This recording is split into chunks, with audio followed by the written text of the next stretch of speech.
Yes, Pongal Tappatam and Karagatam brought the hearts of Tamil tradition alive.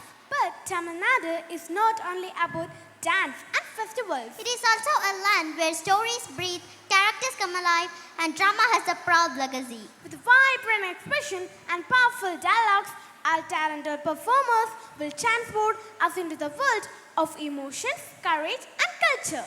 Presenting our Tamil drama, Ponniyin Selvan. Sit back and enjoy the show. மிகச் சிறந்த எழுத்தாளரும் பத்திரிகையாளருமான கல்கீரா கிருஷ்ணமூர்த்தி அவர்கள் எழுதிய மிக பிரம்மாண்டமான படைப்பு பொன்னியின் செல்வன். தமிழின் பெருமையை உலக வரைபடத்தில் பொற்கோலமாக பதித்த மாபெரும் படைப்பு. நீதி, நேர்மை, தியாகம், ஒற்றுமை இவை அனைத்தும் தான் இறுதியில் வெற்றி பெறும் என்பதை உணர்த்தும் நாடகம் இதோ உங்களுக்காக.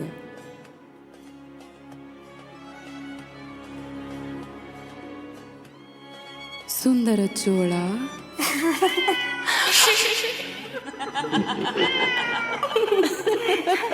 சுந்தர சோழா. சிரிக்காதே, என்னை சீரழிக்காதே, என்னை வாழவிடு. யார் நீ? என்னை பார்க்காதே, என்னை நெருங்காதே. ஐயோ, போய்விடு, என் குலத்தை அழித்து விடாதே, போய்விடு. அரசரே, யாரும் அங்கே இல்லை. என்ன கூறுகிறீர்கள்? ஐயோ, அமைதி பெறுங்கள். என்னால் முடியவில்லை. அரசே, தாங்கள் உடல்நலமில்லாமல் இருப்பதை எண்ணி மக்கள் பெரிதும் வருந்துகின்றன. எனக்கு உடல் நலத்தை காட்டிலும் மனநலமே மிகவும் குன்றியுள்ளது. அப்படி ஏன் கூறுகிறீர்கள் அரசே?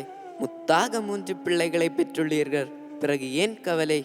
என் கவலையே அவர்களை பற்றித்தான். இது என்ன கவலை அரசே? மூத்தவர் கரிகாலன், யாரும் வெல்ல முடியாத மா வீரன், வீரபாண்டிய தலை கொண்ட வீராதி வீரன், சோழர் படைகளை வடக்கு நோக்கி வெற்றி மேல் வெற்றி நோக்கி கொண்டு செல்பவன். 2வது குந்தவை தேவி. ஆஹா, அழகிலும் அறிவிலும் அவளை வெல்ல யாருமில்லை. 3வது மகன் சோழ நாட்டின் கண்மணி பொன்னியின் செல்வன் என்று மக்கள் கொஞ்சம் அருள்மொழிவர்மன். அவன் அறத்திலும் வீரத்திலும் அறிவிலும் அவரை போன்ற அரசரை யாரும் கண்டதில்லை. இப்படி முத்தாக 3 பிள்ளைகள் இருக்க ஏன் கவலை அரசே? மூவரும் என்னுடன் இல்லையே. மாவீரன் ஆதித்ய கரிகாலன் காஞ்சியை விட்டு வரமாட்டேன் என்று அடம்பிடிக்கிறான். குந்தவை பழையாறையில் பாட்டியுடன் இருக்கிறாள். அருண்மொழி இவர்களையெல்லாம் மிஞ்சி இலங்கையில் இருக்கிறார். இதனால் என்ன அரசே? மூவரின் பிடிவாதமும் சோழ நாட்டின் மேன்மைக்காகத்தானே. நாளை நாடாள போகும் பிள்ளைகள் இந்த என்னோட நாட்டிற்காக பணி செய்வது நம் பாக்கியம் தானே. என் பெரியப்பாவின் மகன் மதுராந்தகன் இருக்கையில் என் பிள்ளைகள் நாடாளுவது நியாயம்தானா? ஆனால் அரசே, ஆதித்தனை விட மதுரகன் 1 வயது இளையவன் தானே. இளையவனானாலும் அவனுக்கே உரிமை அல்லவா?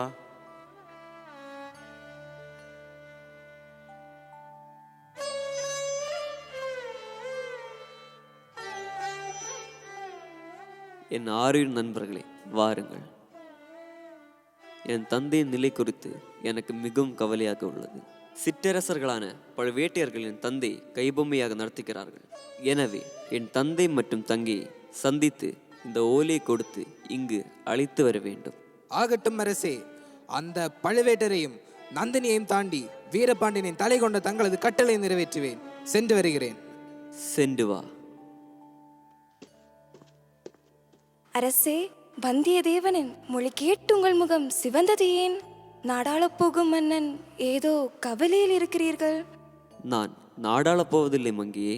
அப்படி சொல்லாதீர்கள் அரசே, தயவு செய்து அப்படி சொல்லாதீர்கள். இந்த பூ உலகில் உங்களை போல வீரர்கள் எவரும் இல்லை அரசே.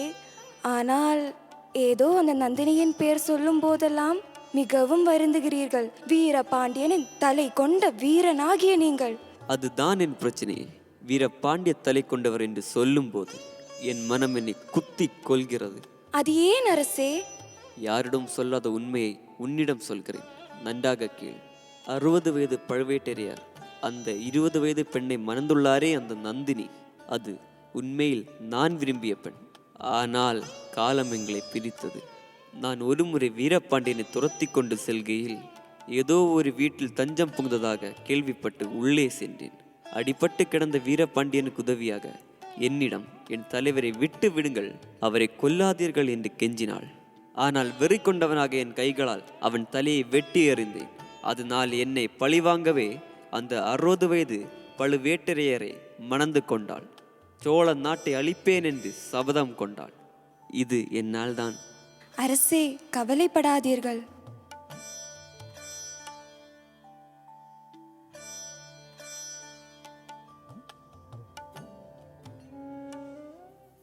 பழுவேட்டரையரே, சோழ அரசின் அரியணை காலியாக இருக்கிறது. சுந்தர சோழர் தளர்ந்து போயிருக்கிறார். நான் தான் அந்த அரியணையின் பின்னால் நிழலாக நிற்க வேண்டும். அரியணை யாருக்கு? ஆதித்த கரிகாலனுக்கா அல்லது நமக்கா? நந்தினியே, சோழ ரத்தத்தில் வஞ்சனை என்ற வார்த்தைக்கு இடமே இல்லை. சோளம் ஒரு மரம், அதன் வேரை எடுக்க முயற்சித்தால் நம்மையே புதைத்துவிடும். இது அபாயம். அபாயமா? எனக்கு பழி முக்கியம். அந்த ஆதித்த கரிகாலன் எனது இதயத்தை எரித்தான். இப்போது நான் அவனுடைய வம்சத்தையே எரித்து விடுவேன். நான் பழி வாங்கியே தீர்வேன். இப்போது என் வஞ்சகம் அவர்களின் ஆட்சியை கொல்லும்.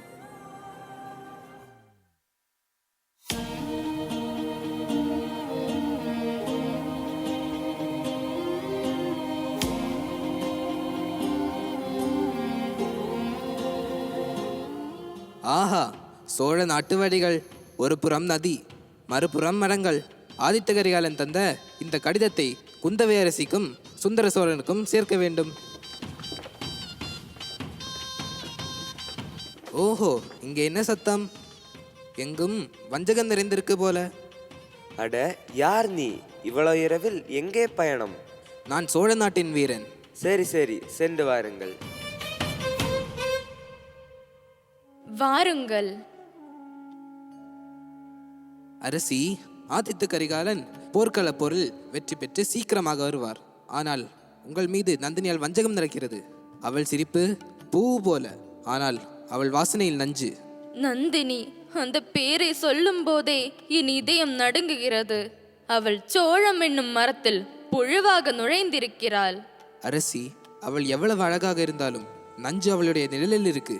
சோழத்தின் எதிரிகள் வாளால் அல்ல, புத்தியால் வீழ்த்தப்பட வேண்டும். வந்தியத்தேவா, நீதான் என் நம்பிக்கை. இந்த மடலை என் தம்பி அருள்மொழிவர்மனிடம் கொண்டு செல். அவர் இலங்கையில் இருக்கிறார். சோழத்தின் நம்பிக்கை அவர்தான்.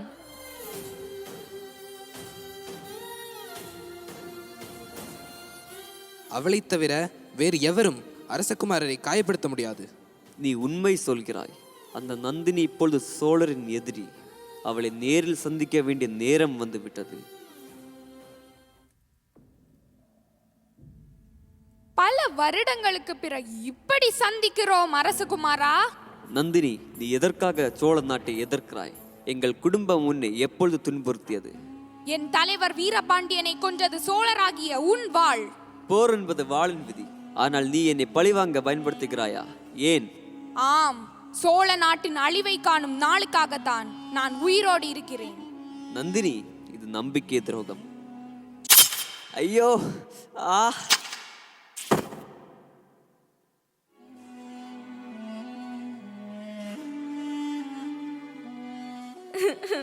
அண்ணன் கரிகாலா, நம் சோழ நாட்டின் பெருமை எங்கே?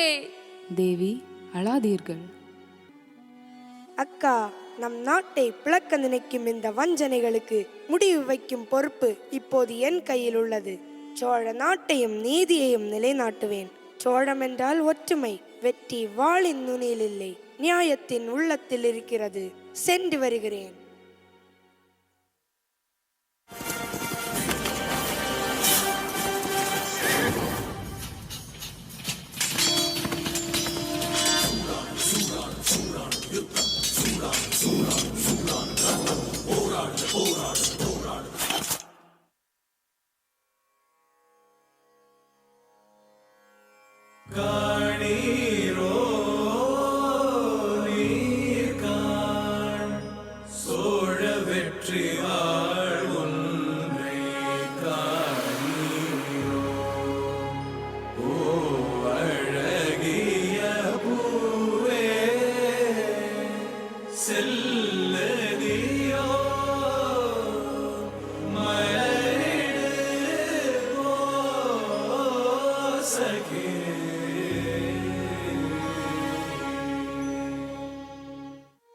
என் மகனே அருள்மொழி, நீதான் சோழத்தின் உயிர்.